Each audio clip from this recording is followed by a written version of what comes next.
Hello भाई लोग, क्या हाल चाल आप सबके। अच्छा, हम लोग ना क्या करा, हम लोगों ने पहले वीलुकअप देखा कि सिंपल वीलुकअप कैसे काम करता है। ठीक है, उसके बाद हम लोग वीलुकअप प्लस मैच चेक करा कि अगर हमें डायनेमिक कॉलम हो हमारे पास तो हम कैसे इस चीज़ को इम्प्लीमेंट करेंगे। हमने वो देखा वीलुकअप प्लस मैच से। इसके बाद हमारे पास एक चैलेंज आया। चैलेंज क्या था बता रहा हूँ। चैलेंज ये था कि कभी भी अगर हमारे पास जो हमारा हमें डेटा सर्च करना है, अगर हमारे पास वो बिल्कुल लेफ्ट साइड पे है तब हम डेटा राइट साइड पे लुक कर सकते थे, कोई दिक्कत नहीं आती। लेकिन चैलेंज आने लगा, क्या हो अगर डेटा हमारा लेफ्ट साइड में हो। जैसे कि इस कंडीशन में अगर हमें हमें इन एम्प्लॉय आईडीज़ की अटेंडेंस पता लगानी है, हम बहुत ईजिली पता लगा सकते हैं, कोई चैलेंज नहीं आएगा। ठीक है, लेकिन क्या हो अगर हमें इन एम्प्लॉय आईडी का एम्प्लॉय नेम पता लगाना हो कि ये एम्प्लॉय आईडी किसकी है और उनका रिपोर्टिंग मैनेजर पता लगाना हो, तब एक दिक्कत आ सकता है। ठीक है, इस कंडीशन को इस चैलेंज को सॉल्व करने के लिए माइक्रोसॉफ्ट ऑफिस ने एक फॉर्मूला निकाला था, वो था एक्सलुकअप। ठीक है, ओके। लेकिन दिक्कत ये है एक्सलुकअप के साथ कि वो एमएस ऑफिस के वर्जन 2021 और उसके आगे ही आता है, उससे पहले वो एग्जिस्ट नहीं करता। तो अगर किसी के पास 2021 का वर्जन नहीं हो, उससे पहले का वर्जन हो, मतलब 2019 हो या उससे बियॉन्ड उससे पहले की कोई वर्जन हो, तो उस कंडीशन में आप वीलुकअप और चूज़ को यूज़ कर सकते हो। अगर आप वीलुकअप और चूज़ यूज़ कर रहे हो अपने फॉर्मूला में, तब आपको एक्सलुकअप की नीड नहीं पड़ेगी। ठीक है, लेकिन ना देखा जाए आपके पास वीलुकअप प्लस चूज़ के अलावा एक और ऑप्शन होता है यूज़ करने का, वो होता है इंडेक्स और मैच। लेकिन इसमें वीलुकअप यूज़ नहीं होता, काम वीलुकअप की तरह ही करेगा, लेकिन हमें क्या करना है, इसके अंदर हम वीलुकअप यूज़ नहीं करते। चलो समझते हैं कि काम कैसे करता है ये। अब बात करते हैं इंडेक्स की। इंडेक्स फार्मूला को अगर मैं बहुत सिंपल टर्म में आपको समझाने बैठूं, ठीक है, तो इंडेक्स क्या करता है आपका। इंडेक्स के अंदर ना हम टोटल 3 आर्गुमेंट भरते हैं, पहली आर्गुमेंट, दूसरी आर्गुमेंट, तीसरी आर्गुमेंट, 3। ठीक है, पहले आर्गुमेंट में हमें भरना होता है कि हमारा एरिया क्या है। जैसे कि अभी के लिए ना मुझे क्या करना होगा, मेरे पास एम्प्लॉय आईडी ये रही, ये मेरा रिपोर्टिंग मैनेजर नेम और मेरा एम्प्लॉय नेम। तो मैं क्या बोलूँगा, ये मेरा एरिया है। ठीक है, मैंने इसने मुझे अपना एरिया बता दिया। तो अब क्या करूँगा, इसने मुझे एरिया बता दिया, मैं क्या करूँगा, जैसे मेरी डेटा सेलेक्ट करता हूँ, मैंने उसको बोला कि भाई मेरा ना ये एरिया है। उसने बोला चलो ठीक है। अब ये मुझे सेकंड कॉलम में पूछेगा, सेकंड जो आर्गुमेंट है यहाँ ये पूछेगा आपको जो डेटा सेलेक्ट ढूंढना है वो किस रो, ध्यान रखना रो में सेलेक्ट, रो में एग्जिस्ट करता है, मुझे यहाँ रो भरना है। मैं क्या करूँगा, मैं से बोलूँगा भाई एरिया ये है ना, तो मेरा जो रो है वो, एक बात ध्यान रखना, मान के चलते हैं मुझे 50,006 जो ये एम्प्लॉय आईडी इसका नाम पता लगाना है, तो क्या मैं बोलूँगा कि मेरा 8th रो है? नहीं, मैं 8th रो नहीं बोलूँगा। मेक श्योर मैं 8th रो नहीं बोलूँगा। जहाँ से मेरा एरिया सेलेक्ट स्टार्ट हो रहा है मैं वहीं से काउंट करूँगा, जैसे 1 2 3 4 5 6। ठीक है, तो मैं 6th कॉलम, मैं 6th रो बोलूँगा इसको। ठीक है, ओके। तो मैं क्या करूँगा, इसको बोलूँगा भाई मेरी 6th रो है। और वो अब सिस्टम क्या करेगा, सिस्टम ना यहाँ पे पता लगा लेगा कि ओके ये इसकी 6th रो पे जो डेटा मांग रहा है ना, डेटा इसका 6th रो पे एग्जिस्ट करता है। अब मेरे से अगला पूछेगा, मुझे ये बताओ कि आपका जो डेटा है वो किस कॉलम पे एग्जिस्ट करता है। मैं बोलूँगा जो मैं डेटा ढूंढ रहा हूँ ना वो मेरा पहले कॉलम पे एग्जिस्ट करता है। क्यों, मेरा डेटा ही स्टार्ट यहाँ से हो रहा है। ठीक है, तो मैं बोलूँगा मेरा पहला रो है। तो बोलेगा ठीक है आपका ये वाला है, ठीक है ये है। तो इससे वो बता देगा कि जो डेटा है ना हमारा, हमें डेटा कॉलिन त्रेवो चाहिए। ठीक है, इससे वो ये पता लगा लेगा। ठीक है, समझ आया कैसे काम करता है हमारा इंडेक्स। इंडेक्स के अंदर हम पहले एरिया बताते हैं, फिर किस रो में एग्जिस्ट करता है डेटा, फिर किस कॉलम में एग्जिस्ट करता है, इतना सिंपल। ठीक है, पहले हम सिंपल इंडेक्स पढ़ेंगे, मैच को बाद में देखेंगे। इंडेक्स लिखा, एरिया पूछ रहा है, मैंने बोला भाई मेरा एरिया कितना सा है। ठीक है, कॉमा। अब बोल रहा है रो क्या है, रो मैंने काउंट करी थी 1 से शुरू किया तो 6 तक मेरा रो। अभी 6 नहीं करेंगे, देखो देखा जाए हमारे पास 50,010 यहाँ पे लिखा पड़ा है एम्प्लॉय आईडी, तो हम इस पे लेके चलेंगे। तो हम यहाँ लिखेंगे 10th कॉलम, 10th रो है, 10th रो प्लस, अब बोल रहा कॉलम का नंबर क्या है, मुझे पता है पहला ही कॉलम है मेरा, पहला कॉलम, ब्रैकेट क्लोज, एंटर। तो जोनाथन गोल्डस्टेन आ गया, स्टेन, हाँ ठीक है। अब क्या हो अगर मैं अपना, मुझे इसको डायनेमिक बनाना हो, डायनेमिक बनाना हो मतलब क्या मैं चाहता हूँ कि हम अपना एम्प्लॉय आईडी चेंज करूँ, मेरा यहाँ पे नाम चेंज हो जाए, ठीक है। अगर मैं ऐसा चाहता हूँ तो क्या करूँगा, सोचो, ठीक है। इस कंडीशन में बताता हूँ क्या करेंगे अपन।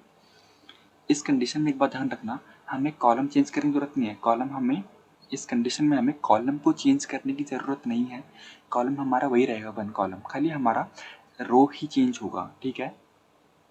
रो कभी हमारा 6 हो सकता है, कभी 10 हो सकता है, तो हम खाली रो के लिए ही मैच फार्मूला यूज़ करेंगे। और मैच फार्मूला जैसा आपको पता है हमें सिर्फ नंबर बताता है कि किस नंबर पे है। मैं आपको पहले मैच फार्मूला लगा के दिखाऊंगा। मैच लगाया, ये क्या था, MATCH, अच्छा एक्स मैच कुछ होता है। मैच पे गए, एम्प्लॉय आईडी पकड़ा, अब मुझे लुका पैरे देना है। मुझे पता है लुका पैरे मैं यहाँ से दूंगा, ठीक है। यहाँ से लुका पैरे दिया, कॉलम, कॉमा, एग्जैक्ट मैच चाहिए, एग्जैक्ट 0। इससे मुझे पता लग गया कि मेरा 10th कॉलम में जो डेटा ढूंढ रहा हूँ 10th रो में है, सॉरी हाँ 10th रो में है।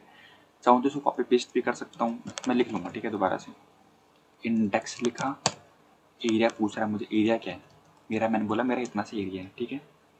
याद होना चाहिए हमें, पहले एरिया लिखना है, कॉमा, रो का नंबर पूछ रहा है। रो का नंबर हमारा डायनेमिक हो सकता है, चेंज हो सकता है, तो मुझे इसको डायनेमिक बनाना है। मैंने मैच लिखा, एम्प्लॉय आईडी जो हमें चेंज हो सकती है वो सिलेक्ट करी, मैंने यहाँ पे रेंज सेलेक्ट करी कि किस कॉलम पे है, कॉमा 0 एग्जैक्ट मैच के लिए ब्रैकेट क्लोज, कॉमा। अब कॉलम पूछ रहा है, मुझे पता है मेरा कॉलम चेंज नहीं होने वाला इस कंडीशन के अंदर। 1 लिखा, ब्रैकेट क्लोज, एंटर, मेरा आगे जोनाथन। अगर मैं अब यहाँ पे एम्प्लॉय चेंज करके 11 करूँगा, मेरा डेटा चेंज हो जाएगा। आप बोलोगे इंडेक्स में मेरा डेटा चेंज क्यों नहीं हुआ। इंडेक्स में इसलिए नहीं हुआ क्योंकि इंडेक्स में मैंने सिंपल 10 लिखा हुआ है। मैंने इसको ये नहीं बोला कि आप 2011 के अकॉर्डिंग चेंज करो अपने आप को, मैंने इसको फिक्स बना रखा है, ठीक है। ओके, अभी के लिए मैं इसको वापस 10 कर देता हूँ, ठीक है। इसके अलावा मान के चलते हैं, दूसरी बात, कभी आप ये मत सोचना कि जो हमारा एम्प्लॉय आईडी है जो हम सर्च कर रहे हो हमारा लास्ट में ही होना चाहिए या स्टार्टिंग में होना चाहिए, नहीं। या अगर आपका बीच में भी होगा ना, आपको फिर भी कोई दिक्कत नहीं आने वाली। समझाता हूँ कैसे।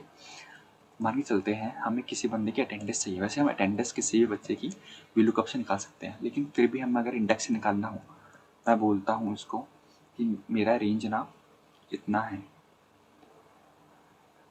ठीक है। फिर मेरे से सिस्टम पूछेगा आपका एरिया इतना है, ठीक है, इंडेक्स लगाऊंगा तो मुझे सिस्टम पूछेगा मुझे बताओ आपका जो डेटा ढूंढना चाह रहे हो वो किस रो में एग्जिस्ट करता है। मैं भी चाहूँगा 2010 पे सिलेक्ट करूँगा, ठीक है। आपको सॉरी, मैं अभी यहाँ 50,010 पे सिलेक्ट करूँगा क्योंकि एम्प्लॉय आई डी यही है हमारे पास सिलेक्टेड। मैंने बोला मेरा ना एम्प्लॉय आई डी यहाँ पे इस नंबर पे सिलेक्ट करता है, कौन सा नंबर है ये, यहाँ से चेक करोगे तो हमारे नंबर 10 पे आता है वीकली। मैंने बोला मेरा ये इस नंबर पे एग्जिस्ट करता है, ओके। फिर ये बोलेगा कि आपका कॉलम किस नंबर पे एग्जिस्ट करता है, कॉलम। मैंने बोला मेरा जो भी कॉलम है ना, मेरा ये कॉलम इस नंबर पे किस नंबर पे करूँ, हाँ मैंने बोला मेरा कॉलम इस नंबर पे एग्जिस्ट करता है। ये फिर चेक करके बता देगा कि आपको PL चाहिए, क्योंकि मैंने इसको रो बता दिया मेरा ये रो है, कॉलम बता दिया कि मेरा ये कॉलम है, तो इसको मिल जाएगा कि हमारा कौन सा अटेंडेंस मांग रहा है, ठीक है। इसको एक बार यूज़ करके देख लेते हैं अपन। मैं ना थोड़ा पे कर लेता हूँ यूज़, 1 मिनट ना, ओके मैं यूज़ कर लेता हूँ। इंडेक्स लिखा, अपन लोग दोबारा लिख लेता हूँ। इंडेक्स लिखा, एरिया पूछ रहा है, मैंने एरिया पूरा सिलेक्ट किया। अब चाहो तो ये भी सिलेक्ट कर सकते हो, कोई चैलेंज नहीं आने वाला, ठीक है। मैं नहीं कर रहा अभी, कॉमा। अब बोल रहा है कि आपका रो कौन सा है, मैंने बोला रो तो डायनेमिक बनाना है ना मेरे को। मैच लिखा, मैंने रो के लिए ये सिलेक्ट कर लिया 50,010। यहाँ पे डेटा में गया, डेटा सेलेक्ट किया, ये खुद बता देगा इससे। मैंने मैच बता रखा आपको कई बार, ठीक है। ये इससे खुद पता लगा लेगा कि हमारा क्या नंबर है। अब मुझे पता लगाना है कि मेरा कॉलम कौन सा है, ठीक है। मैं चाह रहा हूँ कि कॉलम को भी ना मैं एक काम करता हूँ डायनेमिक बना लेता हूँ, ठीक है। तो मैं डायनेमिक बनाने के लिए क्या करता हूँ, मैच लगाऊंगा। डेट मेरे पास यहाँ पे मैंने 6 तारीख सेलेक्ट कर रखी है अभी के लिए, 6 जनवरी। बाद में मैं उसको 3 जनवरी कर दूंगा, ठीक है। अगर 6 जनवरी करूँगा तो मेरा प्रेजेंट आएगा, ये देखो यहाँ प्रेजेंट है, प्रेजेंट आएगा अभी के लिए, लेकिन बाद में चेंज कर दूंगा 0। अभी मुझे पूछ रहा है कि आपका एरिया बता दो, एरिया क्या है, मतलब कॉलम का कैसे पता लगाऊंगा। मैंने बोला एम्प्लॉय आईडी से ना आप आखिरी तक पकड़ लो, आपको पता लग जाएगा कि मेरा कॉलम कौन सा है। 0 कॉमा 0 एग्जैक्ट मैच के लिए ब्रैकेट क्लोज, मेरा आर्गूमेंट्स खत्म, एंटर ब्रैकेट क्लोज, दोबारा एंटर। इसने बोला मेरा प्रेजेंट है, क्योंकि मेरा 6 तारीख को तो प्रेजेंट ही है, देखो यहाँ पे, ठीक है। ये देखो यहाँ पे मेरा 6 तारीख को प्रेजेंट ही आ रहा है, ठीक है। तो मैं क्या करूँगा, यहाँ पे ना इसको अभी के लिए 3 कर रहा हूँ, क्योंकि मेरी बात 3 के लिए सेट होती है कि हम 3 पे ढूंढेंगे, 3 तारीख का डेटा ढूंढेंगे। देखो 3 तारीख को यहाँ पे प्रेजेंट आ रहा है या प्लान लीव आ रहा है, तो मेरे पास नीचे प्लान लीव आ गया। बट इफ मैं बोलूँ कि मुझे बताओ 4 तारीख का क्या डेटा है इसका, 4 तारीख का क्या अटेंडेंस है, तो मैंने क्या करा, 4 तारीख का डेटा मैंने चेक करा, तो ये बोल रहा है वीक ऑफ आपका 4 तारीख को। तो देखो मेरा वीक ऑफ आ गया, ठीक है। इतना सिंपल है, कोई भी भड़क नहीं है, आराम से करो। कोई चैलेंज आएगा मुझे बता देना, कमेंट डाल देना, मैं इसका रिप्लाई कर दूंगा आपको।